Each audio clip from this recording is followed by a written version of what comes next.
Am I the a-hole stories? Updated, am I the a-hole for kicking my girlfriend out of my place on New Year's Eve for scaring my little brother? We can all agree 2020 was a horrible year. Particularly for my, 29 male, family. We lost our dad beginning of the year after he had a heart attack, and my little brother, 12, had no one to take care of him. Our mom died when he was 3, so our dad was all we had left.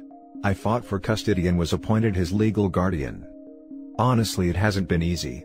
We're still adjusting to these life changes and my brother is taking it the hardest. For months he was just not himself. Bad attitude, lashing out. I got him in therapy because I knew he was just hurting, plus stress of pandemic. His behavior has improved so much since then, even if sometimes there's days where he's withdrawn. Days before Christmas, he was feeling sad since it was our first holiday without Dad. That day, he asked to be left alone. We had a talk to discuss his feelings and I gave him his space after that. My girlfriend was over that day and I went out to buy groceries. When I got back my brother was out of his room and helping out. I didn't think anything of it at the time. Yesterday my brother and I were out having some guy time before going back home to get ready for New Year's Eve. My brother opened up about how grateful he is for everything, and he hopes that I don't change my mind about taking care of him. I asked why he'd think that, and he told me what happened. That day when I was out, my girlfriend went to his room to tell him he needs to change his attitude and stop moping, her exact words, because he should be grateful I'm taking care of him at all. And that we can still hand him over to the state if we wanted to. I was furious about this, and had to reassure him that was never going to happen, because he really was worried about it. We went home, I confronted my girlfriend and she didn't deny it. She told me it's true and there was nothing wrong with telling him to stop acting like that when he should be grateful I gave up my life to take care of him. And the thing about giving him up isn't that big of a deal to her, because it's not like I'll actually do it. I said she still scared him with that threat and told her to leave my apartment, because honestly, I was far too mad, and because I didn't want her to be near him right now. She started crying, there was more fighting, but she left in the end. It was just me and my brother for New Year's. Since last night, I've been bombarded with calls from all our friends for kicking her out, knowing she has no family and nobody else to spend the holiday with. Everyone has sided with her, and even my best friend says I may have overreacted by making her leave, when she probably thought she was helping. They've heard my side of the story, but still think I was a jerk for making her cry and spending the new year alone. I'm having trouble seeing how I could be, so here I am looking for internet strangers to weigh in on this. Now for the top comments before the update. In what world are you the jerk in this scenario? Time to get new friends to go along with the new girlfriend, cause none of the current ones sound up to snuff. Not the a-hole at all, you were protecting your brother, a vulnerable child whose only stability is you now. His friends are terrible. Who sides with the person who tells a child who lost both parents something so hurtful? A-holes. Your girlfriend is cruel. Not the a-hole. Your brother comes first. That day when I was out, my girlfriend went to his room to tell him he needs to change his attitude and stop moping, her exact words, because he should be grateful I'm taking care of him at all. And that we can still hand him over to the state if we wanted to. That is beyond messed up of her to say. If she really didn't see a problem with doing it, she wouldn't have waited until he was gone to do it. This is exactly what I was thinking. Why would she say it when he's not around, if she really thought it was no big deal? She knew what said was awful and was probably hoping the little brother would be too scared to say anything about it. Not the a-hole. How is everyone siding with her? She must have told some twisted version of the story to your friends. Yup, exactly. If I were in his shoes, I would reply to each of these people describing exactly what she did, and if any of them still sided with her, then that would tell me a lot about them. Update. Okay, wow, this has gotten a ton of feedback. Thanks everyone for your kind and encouraging words. I might not have replied to a lot of the comments that made me smile, but just know that I read and appreciate them. I know I only posted this a few hours ago, but I've had a day to clear my head and really think about this. I talked to my brother because I wanted to know if she said anything else to him. Thankfully she hasn't, and we had another serious chat to remind him everything she told him is completely false. I would never in a million years give him up, and that shouldn't have been put in his head. Another thing I told him was that, I'm grateful he's here with me. Without him, I wouldn't have made it through the year, and I thanked him for giving me that strength to keep going. Someone who DM'd me suggested reassuring him that he's not somehow ruining my life, in case he feels any guilt for what she told him. Thank you for that suggestion. Now, I know you are all waiting on this news. Yes, I did break up with her. Thinking about what a lot of you said, talking to my brother about how this made him feel, and my own thoughts about how badly she acted, I decided that's not someone I want around me or him. I can't risk her doing something like this again and ruining any progress he makes in therapy. I know many of you think I should have done it on the spot. But I wanted to make this decision with a clear head and not when my emotions were extremely high. She came by my place earlier and we talked outside. Her reaction was as bad as you'd expect, and she still believed she did nothing wrong, even after I explained it all to her. There was just no making her understand, and I told her it was over. I gave her a couple of her things that were lying around my apartment and she left. My phone started going off like an hour later, so I had to put it on Do Not Disturb. That's all the drama I could handle for one night. I'll deal with my friends some other time. Honestly, I'm exhausted. Mentally and emotionally drained right now. I think this weekend, we'll do something to get our minds off this. I definitely need it after everything, and I know my brother does too. It's been a hard year already without all this extra drama. Anyways, sorry for the really long update you guys, but I didn't want to leave anyone hanging. I'm sure more comments will keep coming. I probably won't be sleeping much tonight, so I'll keep my mind busy by reading and replying to more of you. Thanks again for the support. What a horrible way to start the new year, but here's to hoping for better things. Now for the next story. Am I the a-hole for continuing to refuse to attend family holidays, because I am no contact with my brother over a betrayal that happened 5 years ago? I, 33 male, am having an issue where my family is pressuring me to resume contact with my brother, 35 male, after I went no contact years ago. 5 years ago, my brother and I were working at the same company. I had been there for 3 years and he had been there for 2. He was hired because I referred him when they were looking for new employees. When a management position came open, he and I both applied for it and told each other it was no hard feelings if the other one got it. He was hired for the position and I was not. I was genuinely happy for him, and did not have any negative feelings about him getting hired. I was proud of him and thought he deserved it. A few months after he was hired for the position, my former boss, who I have a great relationship with, left the company and asked me out for lunch. He told me in confidence that the reason my brother was hired over me, was that my brother took an email I sent him, venting about a work issue, and forwarded it to the hiring manager to explain why I was not a good fit for the position. I confronted him about this and he admitted it, and said he thinks it wasn't an underhanded thing to do, because it simply showed how I wasn't meant for management, because that's not how managers act. I was devastated. I cut him out of my life completely. I told him that he was no longer my brother and to forget that I even exist.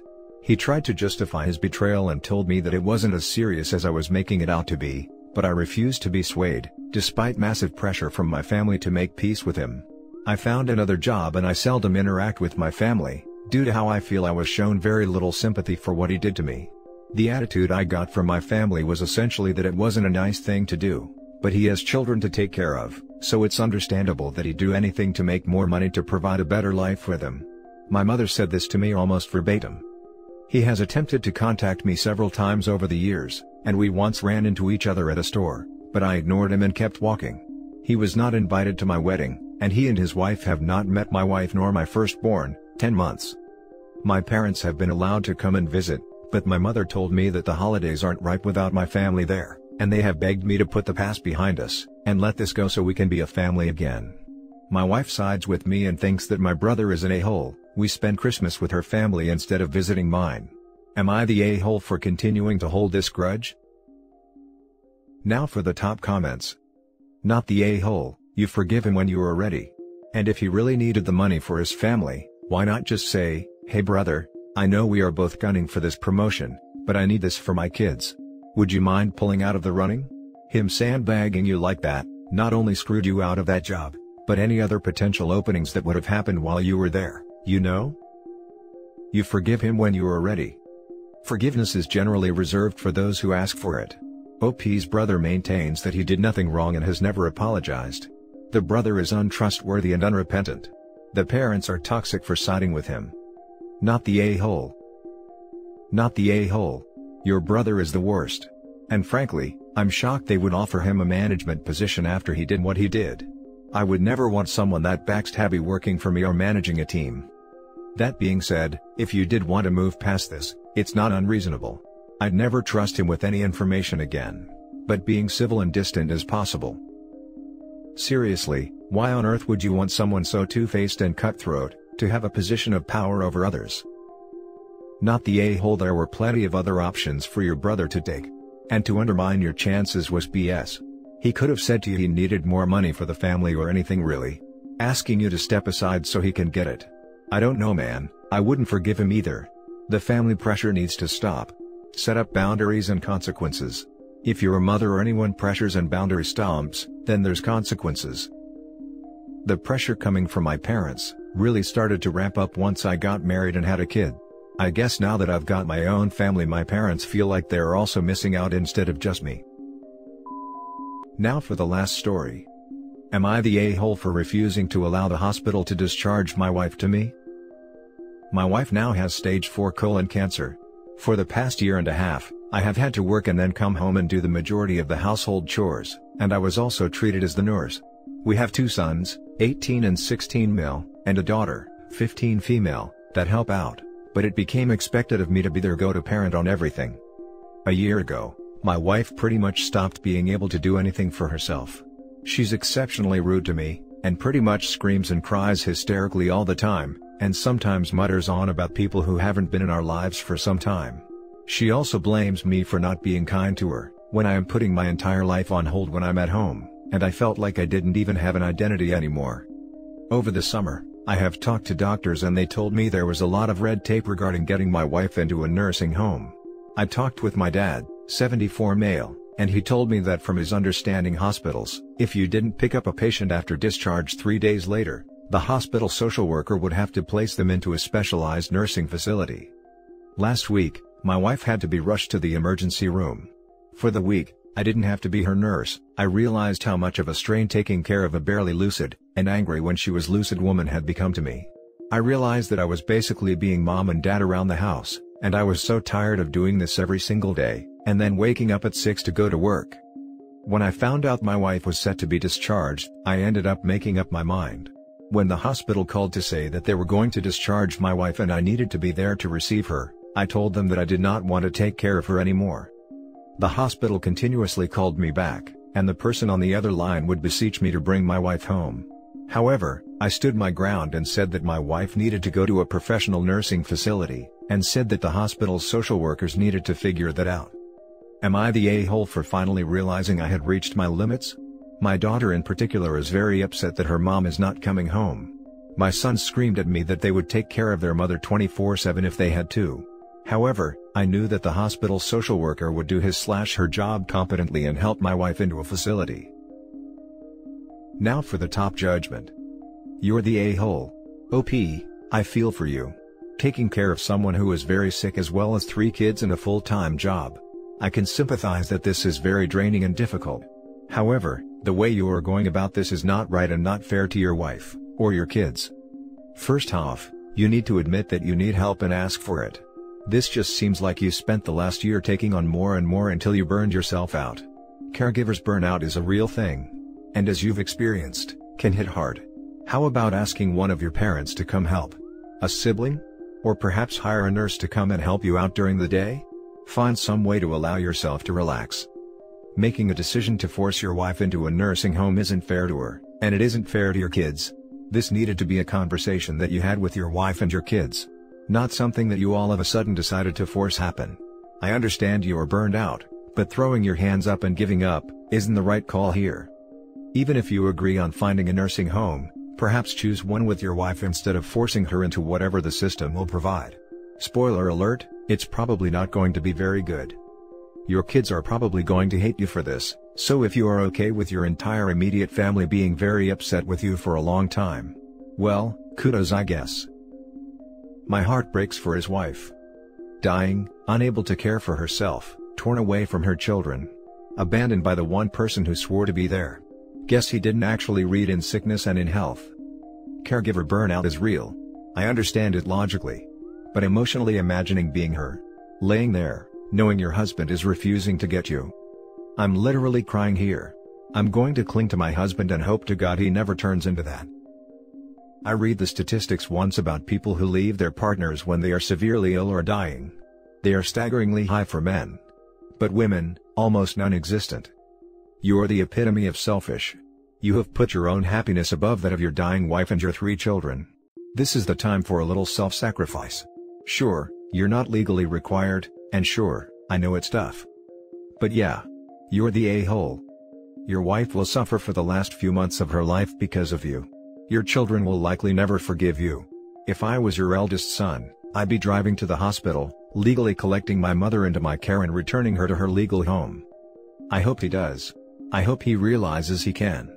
Because with an a-hole for a dad like you, God knows your family needs a new father figure.